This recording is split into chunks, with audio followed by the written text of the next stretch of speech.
주 안에서 사랑하는 성도 여러분, 저는 오늘 관계로 드러나는 성령 충만이라는 제목으로 함께 하나님 말씀을 나누겠습니다. 여러분, 관계의 중요성은 아무리 강조해도 지나치지 않을 것입니다. 많은 사람들이 좋은 관계를 맺고 싶어 합니다.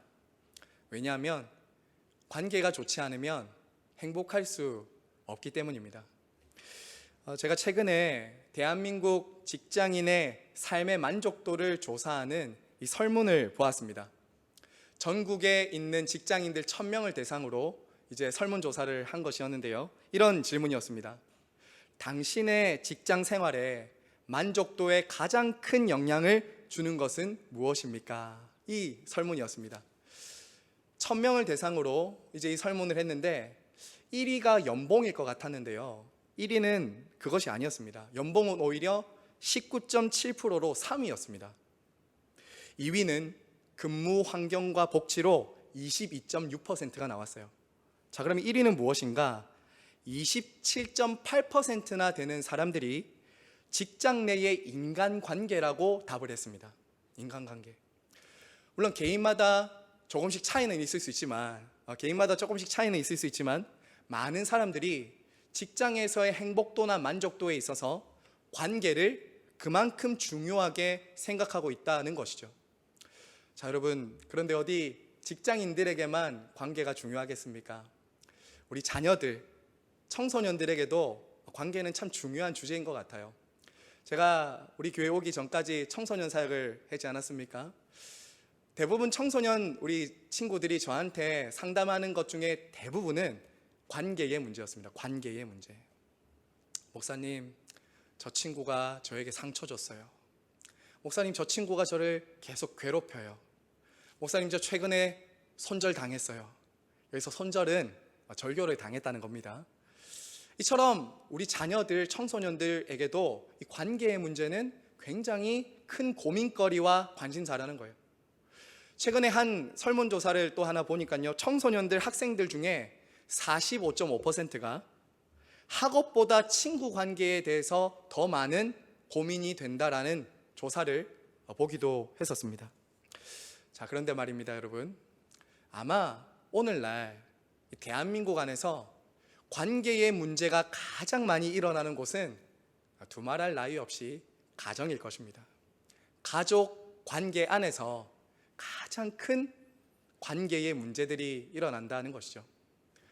부부의 갈등, 부모와 자녀의 문제, 고부 갈등, 이런 것들이 여러분 가장 가깝고 친밀한 관계 안에 있는 가족들 안에서 일어나는 문제들이다라는 것 여러분들 잘 알고 계실 것입니다. 우리나라의 이혼율이 높다는 것, 가족들 안에 갈등이 제일 심화되어 있다는 것은 이미 제가 제시하지 않아도 여러분들이 아마 잘 아는 것일 것입니다. 사실 가족만큼 가장 가깝고 친밀한 관계도 없지만 사실 여러분은 어떻습니까? 가족만큼 힘든 관계도 없는 것 같아요. 사실 가족이 참 많이 힘들고 어려운 관계 중에 한 관계인 것 같아요. 서로를 너무 잘 알기 때문에, 서로 너무 편하기 때문에 때로는 그 사람으로부터 너무 쉽게 상처받고 아픔을 겪게 되는 곳이다라는 것 알고 있습니다. 여러분, 이처럼 우리는 살아가면서 관계의 중요성을 너무나도 잘 알고 있습니다. 그렇죠? 자, 그런데 여러분 어떠십니까? 정말 관계를 잘 맺어보고 싶고 어지간히 참 관계의 갈등들을 풀어보고 잘해보려고 하지만 여러분 어떠세요? 관계가 참 쉽지 않으시죠? 관계가 참 어렵고 잘 되지 않는다는 것, 내 마음처럼 잘 되지 않는다는 것, 저와 여러분은 아마 경험적으로 다 알고 계실 것입니다. 그래서 때로는 좌절하고 낙심하기도 하는 것이죠. 성도 여러분, 제가 오늘 왜 이 관계의 중요성을 가지고 설교를 시작하고 있냐면요, 바로 이 인간관계가 결코 우리의 신앙생활과 무관한 것이 아니라는 것입니다. 관계는 신앙생활에 있어서도 매우 밀접하게 연결되어 있기 때문에 관계는 너무나도 중요하다는 거예요. 아니 여러분, 사실 관계가 우리의 믿음의 척도가 될 때가 오히려 더 많습니다. 우리의 믿음의 진정성은 오히려 관계를 통해서 선명하게 나타난다라는 것이죠. 성도 여러분, 특별히 오늘 저와 여러분이 보게 되는 이 성령 충만, 이 성령 충만이라는 주제는 결코 예배나 교회에서 하는 활동에만 국한되는 것이 아닙니다. 성령 충만은 우리의 예배나 우리 안에 있는 교회에서의 활동 안에서만 국한되는 것이 아니에요. 성령 하나님은 어떤 분입니까? 이 땅을 살아가는 모든 성도들의 믿음과 삶과 관계 가운데 결정적인 역할을 하는 분이십니다. 성령 하나님은 결정적인 역할을 하세요. 그래서 오늘 저는요, 오늘과 다음 2번에 걸쳐서 이 성령 충만과 관계의 연관성에 대해서 함께 나눌 텐데요. 오늘은 원리적인 측면에서 성령 충만은 어떤 것이고 성령 충만과 관계가 어떤 사이에 있으며 이것들을 함께 나눌 것이고요. 다음번에는 실제적이고 실천적인 측면에서 성령 충만과 관계가 가지고 있는 의미들을 우리가 함께 살펴보겠습니다. 자, 성도 여러분, 그러면 여러분, 성령 충만이 무엇일까요? 성령 충만, 어떤 사람을 보고 성령 충만하다라고 여러분들은 말씀하십니까? 많은 분들이 성령의 은사와 성령의 충만을 혼동하는 경우가 많습니다. 성령의 은사와 성령의 충만을 혼동한다고요. 즉, 방언을 말하고 귀신을 쫓고 병을 고치고 또 이런 사람들을 가리켜서 성령 충만하다고 오해를 하는 것이죠. 저도 어릴 때부터 모태신앙으로 자랐고요. 또 아버지가 목회를 하시기 때문에 저도 그런 생각을 했던 것 같아요. 제가 주로 어렸을 때 가지고 있었던 이 성령 충만하다, 성령 충만한 분들을 이렇게 기억을 떠올려 보면 주로 목소리가 많이 쉬어 계셨던 것 같아요. 걸걸하게 목소리가 많이 쉬어 계시고 또 자꾸 와서는 뭐가 보인다 이렇게 말씀하시기도 하고 또 이상하게 기도하실 때 보면 바람 소리를 좀 많이 내셨던 것 같아요. 그런 분들 보면 쉬 이러면서 뭐 바람 소리를 많이 내셨던 것 같아요. 제가 성령 충만을 오해한 거죠. 제가 성령 충만을 오해한 거예요. 물론 여러분, 성령의 은사들이 성령의 충만함을 받을 때 나타날 수도 있습니다. 하지만 성령 충만 자체가 그런 은사나 체험과 경험들을 말하는 것은 아닙니다. 성령의 은사나 체험은 성도들과 교회를 유익할 때가 있지만 성령의 은사를 성경은 성령의 충만과 동일시하진 않는다는 거예요. 성령의 은사가 충만하더라도 성령 충만하지 않은 사람은 있을 수 있습니다. 충분히 있을 수 있어요. 여러분, 오늘 우리가 18절에 보시면 이 성령 충만하라라는 이 단어가 있죠. 성령 충만하라는 이 명령이 현재형입니다.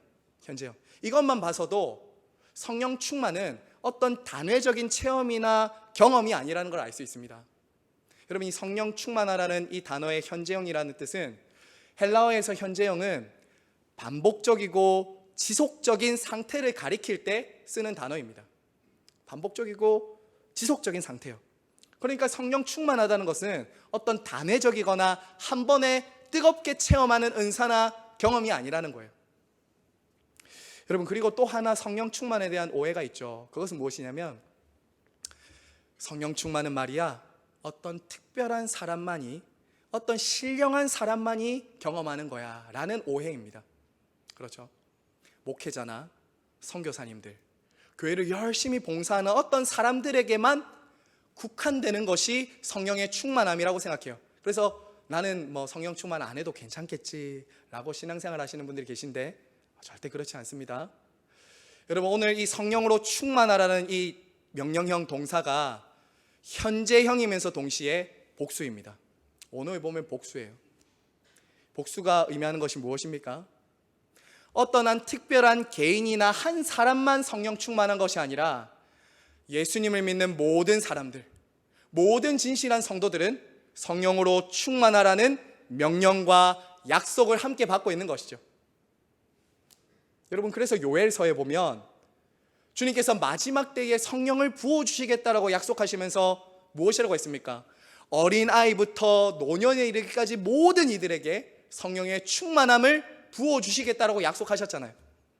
그러므로 여러분, 성령의 충만함은 어떤 특별한 한 개인이나 한 사람에게만 국한된 것이 아니라 예수님을 믿는 모든 사람들, 모든 성도들이 함께 누리고 받아야 되는 약속이면서 동시에 명령이다는 것, 우리는 먼저 기억을 해야 하는 것이죠. 자, 성도 여러분, 정리하겠습니다. 정리하면 성령 충만은 어떤 특별한 사람이 한 번 경험하는 은사나 체험이 아니라 지속적인 상태라고요. 지속적인 상태. 은사는 있다가도 없어질 수 있고요, 체험은 할 수도 있고 안 할 수도 있습니다. 하지만 성령 충만은 누구나 할 것 없이 함께 성령으로 지속적으로 충만함을 받아야 합니다. 자, 그러면 여러분, 이제 성령 충만이 무엇인가? 여러분, 성령으로 충만하십니까? 성령으로 충만해지기를 원하시죠? 자, 그러면 성령 충만이 무엇인가 우리가 알아야 되잖아요. 여러분, 성령 충만의 이 충만하다라는 뜻의 단어는요, 채우다, 가득 차다라는 뜻이 있어요. 채우다, 가득 차다. 그래서 자칫 우리가 이 채우다, 가득 차다를 오해하면 성령님을 이렇게 생각할 수 있습니다. 무언가 내 안에 성령님이 차곡차곡 채워지는 이런 상태를 우리가 성령으로 충만함을 받으라라고 오해를 하실 수도 있을 것 같아요.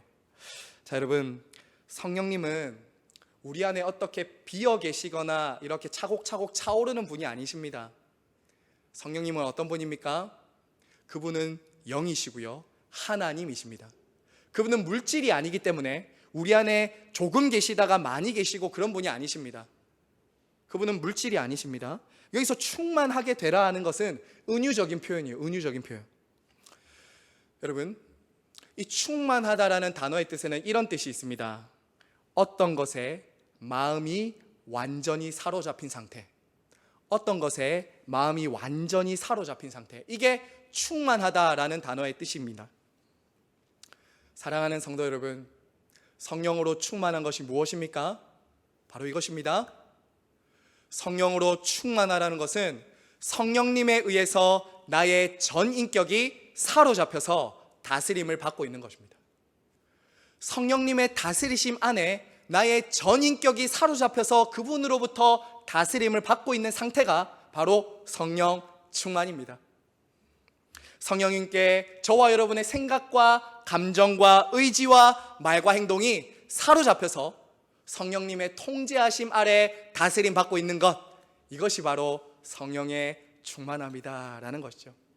여러분, 그래서 사도 바울이 오늘 이 성령의 충만함을 설명하기 위해서 무엇과 대조시키고 있습니까? 지금 술 취함과 성령 충만을 대조시키고 있습니다. 자, 여러분, 18절 말씀 우리 한번 같이 한번 더 읽어볼까요? 시작. 오직 성령으로 충만함을 받으라. 자, 여러분, 어떤 분들은 이 말씀을 잘못 이렇게 적용하시는 분들도 계십니다. 어떻게 적용하냐면요, 거 봐라, 술 취하지 말라고 했지 먹지 말라고는 안 했지 않냐. 꼭 이런 부분에서만 참 성경을 철저하게 읽으시는 분들이 계신 것 같아요. 제가 그러면은 그런 분들에게 이렇게 말씀드리죠. 야, 왜 그렇게 성경을 이 부분만 그렇게 철저하신가? 다른 부분도 좀 철저하면 좋겠는데 취하지 말라고 했지 한두 잔은 괜찮다, 이런 식으로 이제 적용하시는 분들이 우리 중에 아무도 없기를 바라고요. 여러분, 지금 사도 바울은 술에 관해서 지금 말씀을 하고 있는 게 아니죠. 바로 술 취함과 성령 충만에 가지고 있는, 성령 충만이 가지고 있는 공통점과 차이점을 설명하기 위해서 지금 이 술 취함이라는 표현을 쓰고 있는 것입니다. 자, 여러분, 술 취하면 어떤 일이 일어납니까? 술에 취하면 어떤 일이 일어나죠? 술 기운이 사람의 모든 것을 주관하고 다스립니다. 술 기운이 사람을 다스린다고요. 온몸에 술이 퍼지면, 알코올이 퍼지면 모든 것이 술에 의해서 통제가 된다고요. 많은 분들이 술을 각성제나 흥분제라고 생각하지만 사실 술은요, 억제제입니다. 억제제. 술이 무엇을 억제하냐면요, 중추신경을 억제합니다. 중추신경을요. 그래서 자제력과 통제력을 억제시키기 때문에 사람들이 어떻게 돼요? 무절제해지는 거예요. 억제를 시키는데 뭘 억제시키냐면 절제력과 통제력을 억제시키는 거예요. 그래서 사람이 술 취하면 어떻게 됩니까? 마음대로 이제 생각을 하고 행동하는 거죠. 생각과 감정과 의지가 술에 의해서 억제되다 보니까 통제력과 자제력을 상실하고 마음대로 행동하게 되는 거예요. 자, 여러분, 그래서 실수도 많이 하게 되는 것이죠. 여러분, 그와 마찬가지로 술 취함과 성령의 충만함 사이에는 유사성이 있다는 거예요. 성령 충만한 상태는 그와 같이 성령께서 우리의 마음과 생각과 의지를 다 사로잡아서 주님이 기뻐하시는 대로 우리를 이끌어가는 그 상태, 그게 바로 술 취함과 성령 충만 사이의 유사성이다라는 거죠. 하지만 여러분, 성령 충만과 술 취함 사이는 유사성도 있지만 차이성도 있습니다. 차이점도 있죠. 어떤 게 차이입니까? 술 취하게 되면 어떻게 되죠? 방탕하게 되죠. 방탕하게 됩니다. 자제력과 통제력이 상실되면서 마음대로 행동하게 된다고요. 방탕하고 무절제하게 행동하게 되는 것이 바로 술 취함에 나타나는 반응입니다. 그래서 술에 취하면 이런 일들이 일어나죠.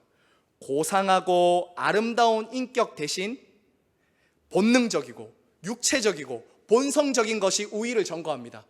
그러니까 사람들이 술에 취하면은 방탕하게 되는 것이죠. 무절제하게 되는 것이죠.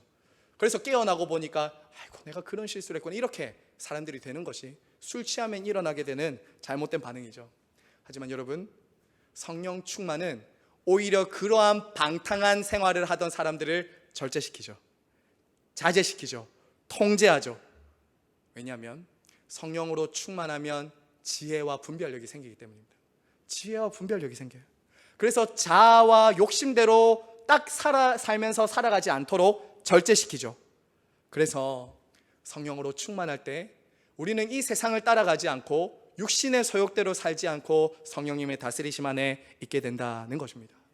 자, 사랑하는 성도 여러분, 그러면 우리가 성령 충만에 대해서 무엇인지 이제 어느 정도 정리가 됐다면 어떻게 하면 성령 충만할 수 있을까요?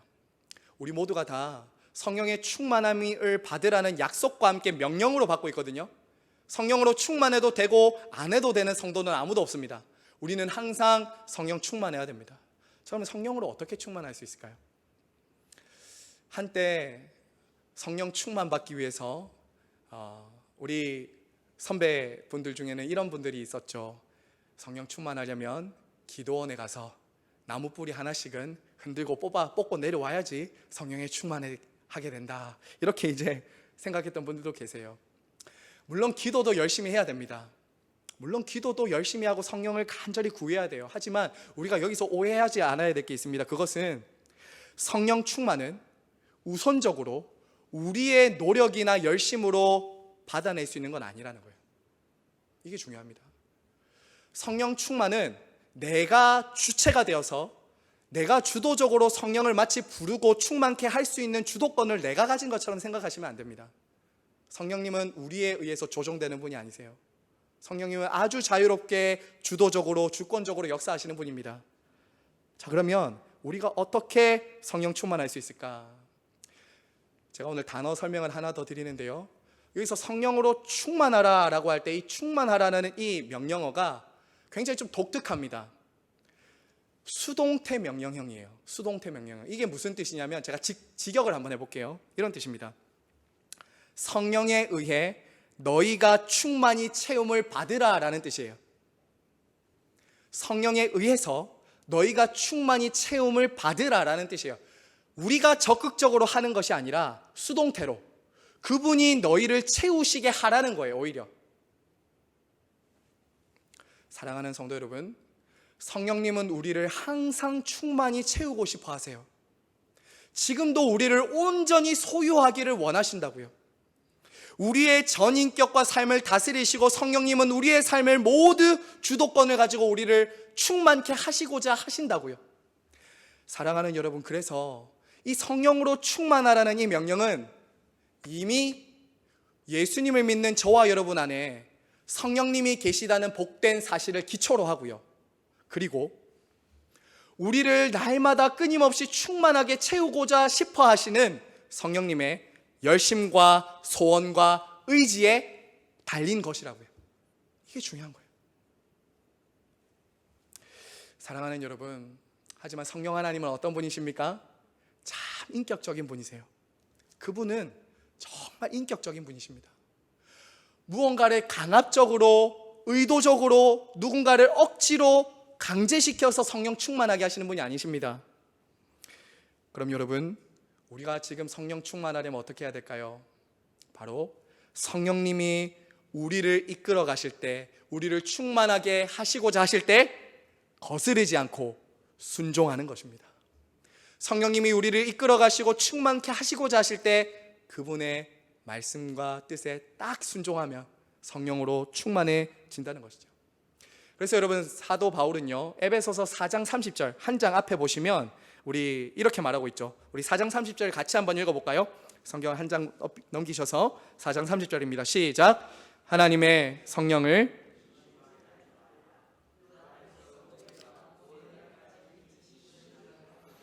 자, 여러분, 성령은 우리를 항상 충만케 하시고 우리를 인도하고자 하시는데 우리 안에 성령으로 충만하지 못하는 이유가 뭐예요? 성령을 근심시킵니다. 성령을 근심시킨다고요. 이 근심시킨다는 것은 이런 뜻입니다.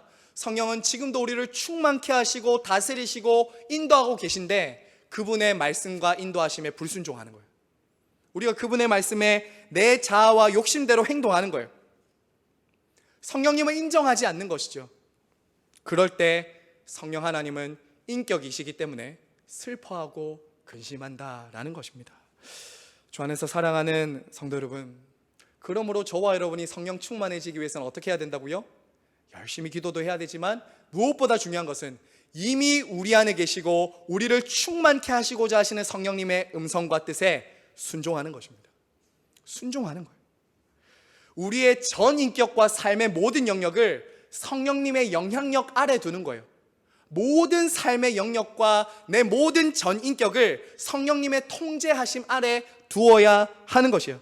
그분이 우리의 일부가 아니라 전부를 주관하시도록 해야 된다라는 것이죠. 사랑하는 여러분, 그렇게 하기 위해서 제일 중요한 건 이것입니다. 우리가 성령님의 통제를 받고 있다라고 할 때 제일 중요한 건 이거예요. 우리 한번 받아서 같이 해주겠어요? 하나님의 말씀을 들어야 합니다. 사랑하는 여러분, 성령 하나님은 하나님의 영이시기 때문에 하나님의 말씀을 벗어나서 사람들을 인도하시거나 가르치시지 않습니다. 하나님의 말씀이 성령을 통해서 우리에게 전달될 때 그분의 인도하심은 말씀과 함께 우리에게 주어진다는 거죠. 그래서 성령 충만은 말씀 충만입니다. 성령 충만은 말씀의 충만이에요. 그렇기 때문에 하나님의 음성을 듣는다, 그분의 말씀을 듣는다는 것은 바로 기록된 하나님의 말씀을 통해서 우리에게 들려주시고 우리가 읽고 깨달을 때 성령님이 우리를 인도해 주신다라는 것이죠. 사랑하는 여러분, 그렇기 때문에 이제요, 저와 여러분은 성령님의 음성을 듣기 위해서 꿈꾸지 않아도 됩니다. 저와 여러분이 꿈을 안 꿔도 돼요. 성령님의 음성을 듣고자 가만히 뭔가 신비로운 체험을 하려고 하지 않으셔도 돼요. 성령님의 음성을 듣기 위해서 어떤 신령한 사람을 찾아가지 않으셔도 돼요. 왜요? 성령님은 기록된 하나님의 말씀으로 우리를 이끄시고 이 말씀을 들을 때, 이 말씀이 우리 안에 가득할 때 성령님의 인도하심을 받을 수 있기 때문인 것이죠. 그러므로 여러분, 성경을 가까이 하시기를 바랍니다. 성경을 가까이 하는 것이 곧 성령님의 충만함을 덧입을 수 있는 거예요. 그리고 성령으로 충만하려면 두 번째 제가 말씀드리고 싶은 건 이것입니다. 바로 성령님을 모든 삶에서 인정해야 돼요. 성령님을 모든 삶에서 인정해야 돼요. 우리 한번 받아서 해주시겠어요? 성령님을 모든 삶에서 인정합니다. 자, 여러분 누군가와 사랑에 빠져보신 적 있으십니까? 갑자기 왜 사랑 이야기냐? 자, 여러분 한번 사랑에 빠졌던 때를 제가 한번 예로 들어서 설명해 볼게요. 여러분, 어떤 누군가와 사랑에 빠지면 일어나는 변화 중에 하나는 그 사람이 내 곁에 없는데도 그 사람이 마치 있는 것처럼 행동하게 된다는 거예요. 전혀 공감할 수 없는 표정으로 계시다는 건 여러분이 사랑에 빠졌는지 한번 생각해 보십시오. 정말 누군가와 사랑에 빠지면 그 사람이 없는 곳에서도 그 사람을 떠올리게 돼요. 내가 무슨 물건을 살 때, 무슨 행동을 할 때 그 사람을 계속 떠올리면서 행동하게 된다는 거죠. 그러면 그건 뭐예요? 그 사람이 없는데도 그 사람의 통제를 받고 있는 거죠. 그 사람이 나를 지금 다스리고 있다는 거죠. 마찬가지예요. 한마디로 그 사람과 함께하고 있지 않지만 그 사람을 떠올린다는 거, 그 사람 사랑하는 거죠. 그리고 내가 무슨 행동을 할 때 그 사람을 떠올린다면 그 사람을 정말 내가 함께하고 있는 것처럼 그 사람의 다스림을 받고 있는 거죠. 사랑하는 여러분, 성령 충만이 마치 그와 같다는 거예요. 성령으로 충만하면 성령님은 영이시잖아요. 우리 눈에 안 보이잖아요. 그런데 우리 안에 계신 그 성령님이 나와 함께 있다는 것을 우리가 어떻게 알 수 있습니까? 그분을 늘 생각하는 거예요. 그분을 늘 인정하는 거예요. 삶의 모든 부분, 모든 순간, 모든 관계에서 성령님을 인정하면서 그분이 무엇을 기뻐하실까? 그분이 무엇을 기뻐하지 않으실까? 이런 것들을 성령님께 묻고 생각하고 말하기 시작하는 이런 변화들이 성령 충만한 사람 가운데 일어난다라는 것입니다. 사랑하는 여러분, 자, 그러면 이제 끝으로 오늘 말씀에서요, 제가 오늘은 두 가지를 이제 적용점을 드리면서 말씀을 마무리할 텐데, 성령 충만하면 우리 안에 어떤 일이 일어날까요? 성령 충만하면 일어나는 일 두 가지를 우리 19절부터 21절에 말하고 있는데요, 우리 같이 한번 19절과 20절, 21절까지 같이 읽겠습니다. 시작. 시와 너희의 마음으로 주께 노래하며 찬송하며 범사의 우리 주 예수 그리스도의 이름으로 항상 아버지 하나님께 감사하며 그리스도를 경외함으로 피차 복종하라. 자, 여러분, 성령 충만하면 두 가지 일이 일어납니다. 첫 번째는 성령 충만하면 예배가 회복됩니다. 우리 한번 이것도 받아서 해주십시오. 예배가 회복됩니다. 여기 보시면 시와 신령한 노래들이 있고 하나님께 감사하는 일들이 일어나죠. 이게 바로 예배입니다. 그리고 개인적으로 찬양할 뿐만 아니라 공동체가 함께 화답하면서 이 예배의 자리에서 우리가 지금 하고 있는 이 일들이 성령의 충만함이 없이는 일어날 수 없다는 거예요. 성령의 충만함을 받을 때 서로 찬양하며 화답하며 하나님을 즐거워하고 기뻐하는 것이라는 거죠. 그래서 이 세상에는 없는 기쁨과 즐거움이 예배에 있는 것입니다. 예배. 자, 그런데 이어서 제가 오늘과 다음번까지 강조하고 싶은 건 이거예요. 성령 충만하면 우리 다시 한 번 더 마지막으로 해주십시오. 관계 회복이 일어납니다. 21절에 보세요. 그리스도를 경외함으로 피차 복종한다. 제가 설교 초두에 관계에 대해서 말씀드렸죠. 이 관계 회복의 관점에서 이 말씀을 오늘 보면 어떤 일이 일어나요? 성령 충만한 사람을 통해서 두 가지 관계가 회복되고 있죠. 하나는 하나님과의 관계가 회복되죠. 두 번째는 사람과의 관계가 회복되는 겁니다. 관계 회복은 누구를 통해서 온다? 성령의 충만한 사람을 통해서 오는 것이죠. 여러분, 특별히요, 우리가 다음번부터 보겠지만 사도 바울은요, 이 21절 이후에 22절부터 6장까지 무엇을 말하냐면요, 부부관계, 부모와 자녀관계, 주인과 종의 관계를 말합니다. 관계에 대해서 말한다고요. 무엇을 말하는 것입니까? 성령 충만은 결코 어떤 종교적인 영역이나 예전 안에서만 국한된 것이 아니라는 거예요. 성령 충만은 오히려 우리의 실제적으로 살아가는 삶의 모든 관계 속에서 드러나는 것이라고 지금 말하고 있는 것이죠. 사랑하는 성도 여러분, 아무리 예배를 잘 드려도 저와 여러분이 오늘 이 예배의 자리에서 아무리 은혜를 받았다고 할지라도 삶의 실제적인 관계를 등한시한다면, 올바르지 않다면 그것은 건강한 신앙생활이 아닙니다. 그건 건강한 신앙생활이 아니에요. 가정에서 올바른 책임과 의무를 다 하지 않으면서 교회에서만 열심히 한다? 교회 신앙생활만 열심히 한다? 건강한 신앙생활이 아닙니다. 여러분, 어떤 면에서는요, 제일 가까이 있는 남편과 아내와 직장 동료와 내 자녀들이 내가 성령 충만한지 아닌지 제일 잘 압니다. 그렇지 않습니까? 교회에서 지금 저는 일주일에 여러분 한 번 이렇게 뵙잖아요. 다 충만해 보이시거든요. 그런데 실제로 가장 내가 성령 충만한가 충만하지 않은가, 내가 정말 믿음이 있는가 믿음이 없는가는 누가 제일 잘 아냐면요, 남편과 아내가 알아요. 자녀들이 압니다. 직장에서의 동료들이 너 교회 다니지 않냐, 크리스찬 아니냐라고 더 잘 안다니까요. 그래서 성령 충만은 무엇이라는 겁니까? 나이와 직위와 성별을 다 초월해서 우리의 모든 관계 가운데, 특별히 피차 복종하는 삶을 통해서 드러나는 것이 성령의 충만함이라는 거예요. 사랑하는 여러분, 오늘날 왜 이렇게 관계가 많이 깨어져 있습니까? 왜 이렇게 관계들이 참 많이 아프고 어려움을 겪습니까? 서로를 위해서 복종하기보다 남을 복종시키려고 하기 때문이죠. 피차 복종하지 않습니다. 통제하려고 하지, 통제받고 섬김을 받는 걸 더 좋아한다고요. 섬김을 받는 걸 좋아해요. 다른 사람의 우위에 가서 딱 지배하려고 하기 때문에 관계에 문제들이 생기는 것이죠. 죄인들의 특성이 무엇입니까? 이기적이라는 거예요. 자기중심적이라는 거예요. 그래서 상대를 지배하려고 다스리려고 하기 때문에 관계의 모든 문제들이 일어나는 것이죠. 부부가 서로를 지배하려고 합니다. 부모가 자녀를 자기의 소유에 두고 딱 통제하려고 합니다. 피차 복종하지 않아요. 자녀가 부모에게도 복종하지 않습니다. 직장에서 주인은 종을 착취하고 억압합니다. 여러분, 이 세상에 일어나는 질서들이 그런 거라는 거예요. 죄가 들어온 이후에 모든 사람들을 어떻게 한다고요? 복종시키고 지배하려고 하기 때문에 저희가 설교 처음에 말씀드린 이런 관계의 깨어짐들이 일어나고 있는 것이죠. 하지만 성도 여러분, 성령의 충만함이 우리 안에 있으면 어떤 일이 일어납니까?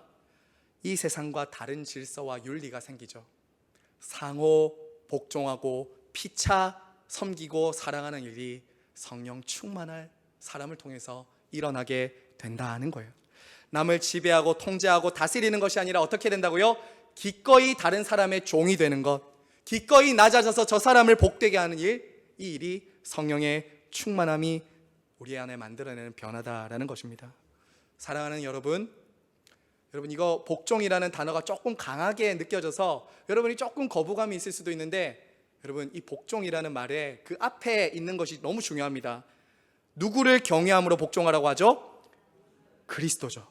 그리스도를 경외함으로 피차 복종하라, 이거예요. 이게 답입니다. 성령 충만한 사람의 관계는 뭐라고요? 예수 그리스도를 딱 관계의 중심에 두고 행하는 거예요. 예수 그리스도를 부부 관계 사이에 두는 거예요. 예수 그리스도를 자녀와의 관계에 두는 거예요. 예수 그리스도를 직장에서의 관계 안에 두는 거예요. 그리스도를 경외함으로, 그분을 늘 의식하고 생각함으로 복종하고 순종하는 것이죠. 왜 그렇게 해야 합니까? 목사님, 왜 그렇게 해야 돼요? 그분이 먼저 본을 보이셨기 때문입니다. 그리스도께서 주인이시지만 종의 자리에 오셔서 우리를 위해 섬기시고 순종하셨기 때문이에요. 그리스도께서 주인이시지만 우리를 구원하기 위해서 하나님 아버지께 복종하시고 저와 여러분을 위해서 당신의 모든 것을 다 내어주셨기 때문에 우리는 그리스도의 본을 따라 순종하고 복종하는 것이죠. 그분이 먼저 섬김의 자리에서 제자들의 발을 씻겨주셨기 때문에 우리는 남을 위해서 기꺼이 더러운 자리까지 내려가서 복종하고 순종할 수 있는 것, 그리스도를 경외하기 때문에, 그리스도 때문에 우리는 순종하는 거예요. 그러므로 사랑하는 여러분, 저와 여러분은 이제 주님의 모습을 본받아 남을 통제하고 남을 지배하려는 것이 아니라 그리스도를 본받아 사랑하며 순종하는 종의 자리까지 나아가야 하는 것입니다. 사랑하는 성도 여러분, 말씀을 맺겠습니다. 오늘날 관계가 참 많이 무너져 있습니다. 관계가 참 많이 깨어져 있어요. 이때 성도에게 가장 필요한 것이 뭐라고요? 성령의 충만함입니다. 성령의 충만함이에요. 우리의 삶에 일어나는 많은 일들, 특별히 관계의 문제는 성도가 성령 충만하지 못해서 일어나는 일의 결과라는 것입니다. 그래서 성령 충만은요, 해도 되고 안 해도 되는 것이 아닙니다. 약속이면서 동시에 명령입니다. 그러므로 항상 성령의 충만함을 갈망하고 그분의 다스림을 받는 저와 여러분 모두가 되시길 간절히 바라고 소망합니다. 말씀으로 인도하시는 성령님의 인도하심을 음성을 듣도록 한 주간 말씀을 가까이 하시기 바랍니다. 이 말씀을 묵상하고 이 말씀을 가까이 하시기 바랍니다. 그리고 여러분, 부탁을 드립니다. 지금뿐만 아니라 여러분이 나가 있는 모든 삶의 영역에서 성령님을 항상 인정하십시오.